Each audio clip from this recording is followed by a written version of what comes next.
Jadi kalau ada oknum dari partai, dari parpol, dari siapapun dia yang ingin merubah Pancasila menjadi Trisila atau Ekasila, mereka adalah para pengkhianat bangsa, ibadah Allah. Ini amanah yang harus kita jaga, ibadah Allah. Maka yang patut kita hidupkan adalah revolusi akhlak. Revolusi akhlak lebih tinggi, lebih mulia dibanding revolusi mental, saudara. Revolusi mental, jargonnya orang-orang komunis.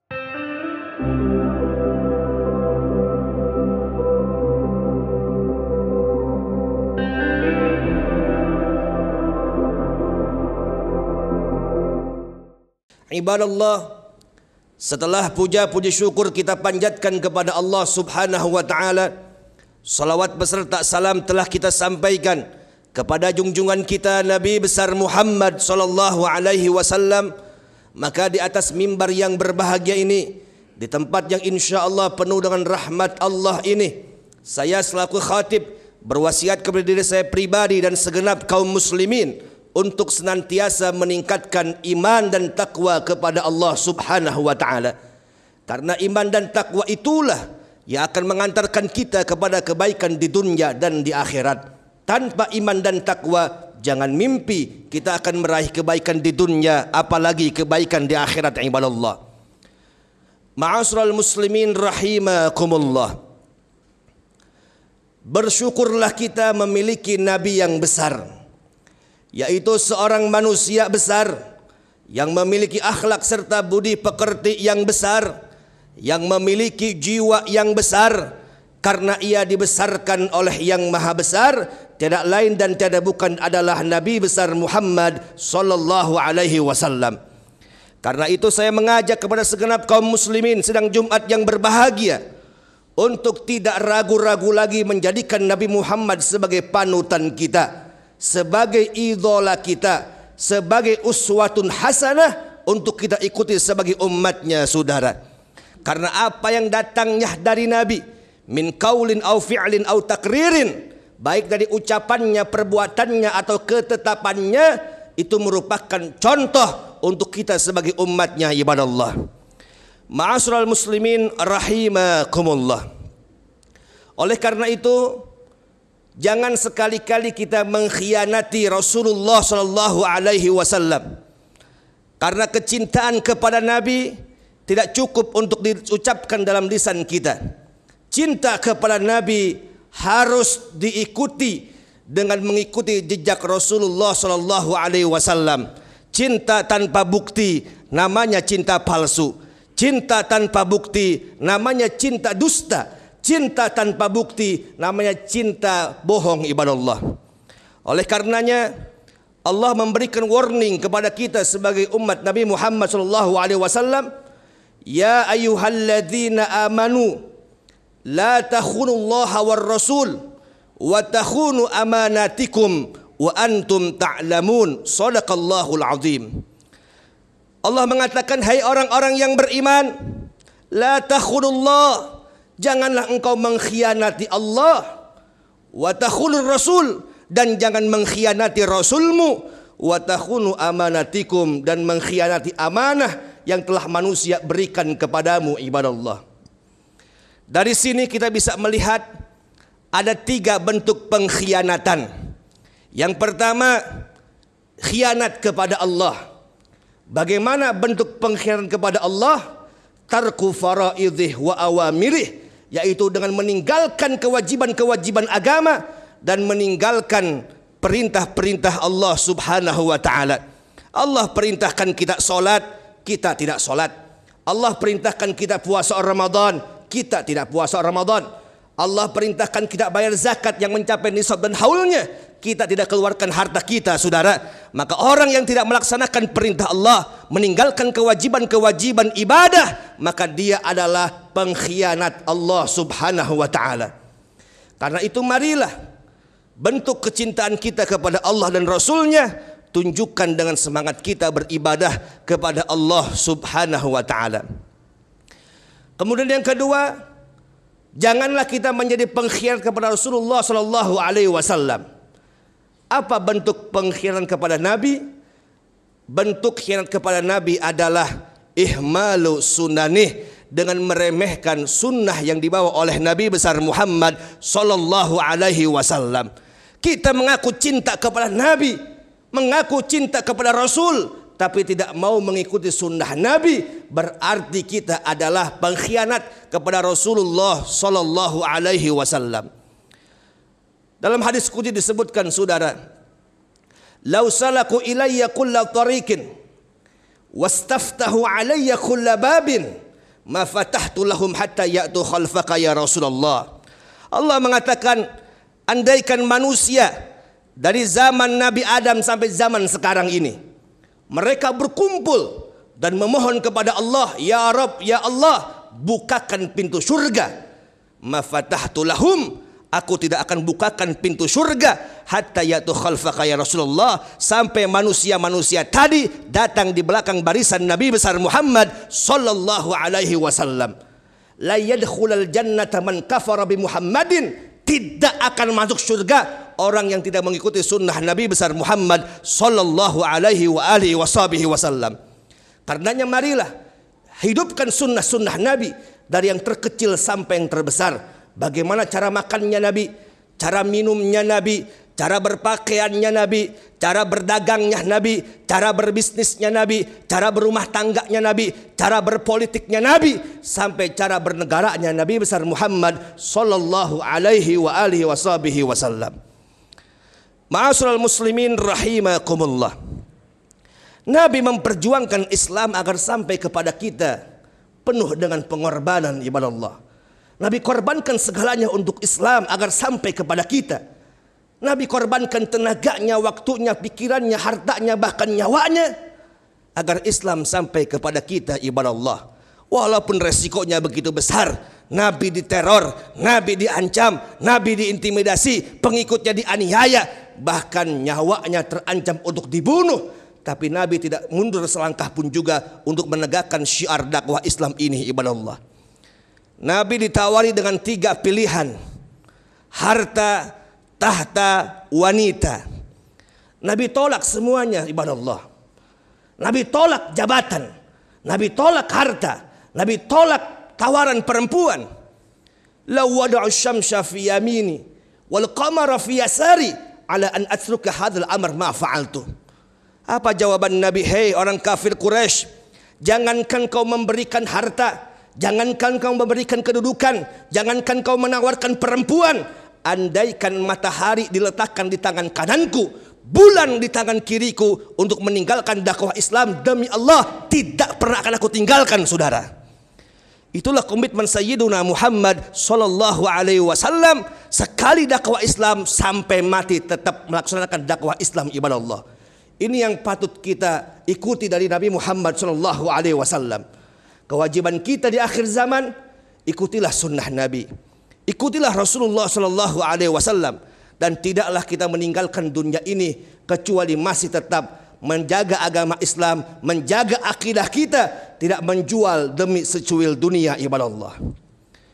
Ma'asyiral muslimin rahimakumullah. Yang ketiga, Allah katakan la takhunu amanatikum. Janganlah kau mengkhianati amanah yang telah manusia berikan kepadamu. Apa itu amanah? Kullul uqud wal uhud allati waqa'a bainahum wa baina ghairihim yajibu ayyuhfadha wa yuson, saudara.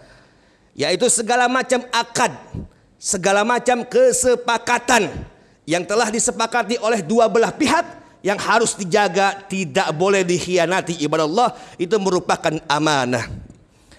Kita sebagai suami telah mengikrarkan akdun nikah kepada istri kita ibadah Allah. Maka setelah akad nikah, istri menjadi amanah yang harus kita jaga, harus kita didik, harus kita muliakan. Jangan sampai menyakiti istri kita, tidak memberikan nafkah kepada istri kita. Maka siapapun yang menyakiti istri kita, tidak memberikan nafkah, berbuat bengis kepada istri kita, maka mereka adalah pengkhianat dalam rumah tangga ibadah Allah. Begitu pula kalau amanah kita tarik kepada Republik Indonesia ini. Allah titip negara kesatuan Republik Indonesia. Lautnya, hutannya, tanahnya. Ini amanah yang Allah berikan kepada rakyat Indonesia yang harus dijaga dan dikelola keuntungannya untuk diberikan kepada rakyat Indonesia, ibadah Allah. Jadi kalau ada mereka yang menjual aset negara untuk kepentingan asing dan asing, maka mereka adalah pengkhianat bangsa, ibadah Allah. Begitu pula para founding father kita, pendiri bangsa ini, baik dari kalangan ulama maupun kalangan nasionalis, mereka menitipkan amanah Pancasila sebagai dasar negara, saudara. Mereka titipkan kepada bangsa Indonesia, dasar negara kita adalah Pancasila. Jadi kalau ada oknum dari partai, dari parpol, dari siapapun dia yang ingin merubah Pancasila menjadi Trisila atau Ekasila, mereka adalah para pengkhianat bangsa, ibadah Allah. Ini amanah yang harus kita jaga, ibadah Allah. Pancasila mau dirubah menjadi Trisila, sosiodemokrasi, sosionasionalis, dan ketuhanan yang berkebudayaan. Innalillahi wa inna ilaihi raji'un. Ini upaya-upaya kelompok yang ingin menjauhkan umat Islam dari agama, saudara. Ingin memisahkan agama dalam kehidupan berbangsa dan bernegara, ibadah Allah. Begitu pula Allah titipkan kepada pejabat-pejabat kita. Hei para pejabat, kau dipilih rakyat. Ini merupakan amanah yang harus dijaga. Kau menjadi khadimul ummah, pelayan umat, pelayan rakyat, memberikan kesejahteraan kepada rakyat. Sehingga kalau ada pejabat yang membuat undang-undang, membuat kebijakan yang menyengsarakan rakyat, menguntungkan orang-orang kepentingan mereka, mereka adalah pengkhianat bangsa, ibadah Allah. Oleh karena itu, janganlah kita menjadi pengkhianat kepada Allah, mengkhianati Rasulmu, dan mengkhianati amanah yang telah Allah berikan dan manusia berikan kepada kita, ibadah Allah. Ma'asyiral muslimin rahimakumullah. Laqad najaha an-nabiy sallallahu alaihi wasallam fi da'watihi wa hayatihi bil khuluqil hasan. Nabi Muhammad sukses memimpin agama bangsa dan negaranya bil khuluqil hasan, dengan akhlak yang baik, ibadah Allah. Akhlak yang terpuji sampai Allah memujinya, wa innaka la'ala khuluqin azim.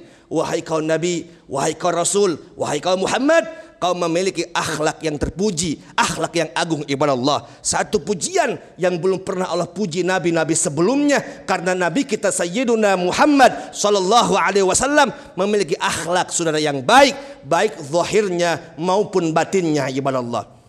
Karenanya innamal umamul akhlaqu ma baqiyat wa in humu dhahabat akhlaquhum dhahabu. Suatu umat, suatu bangsa akan tegak kokoh berdiri selama rakyatnya menjaga akhlak, ibadah Allah.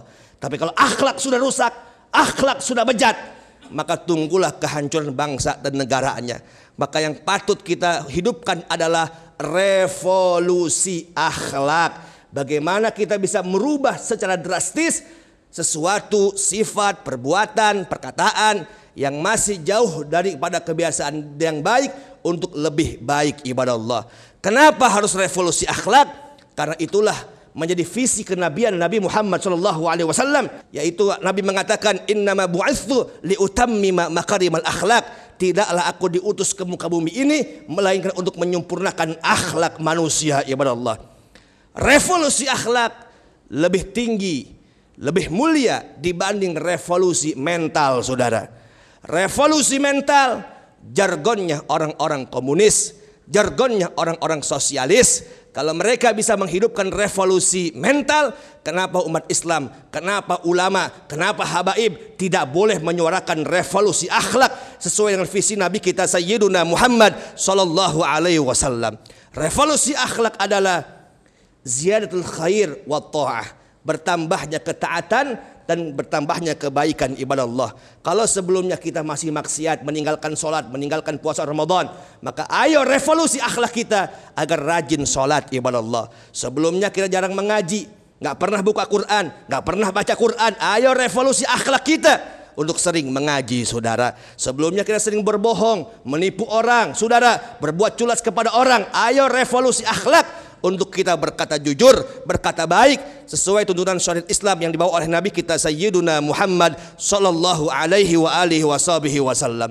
Ma'asyiral muslimin rahimakumullah, kesimpulan khutbah Jumat yang singkat ini yang pertama, mari sama-sama kita untuk tidak ragu-ragu lagi menjadikan Nabi Muhammad sallallahu alaihi wasallam sebagai panutan kita.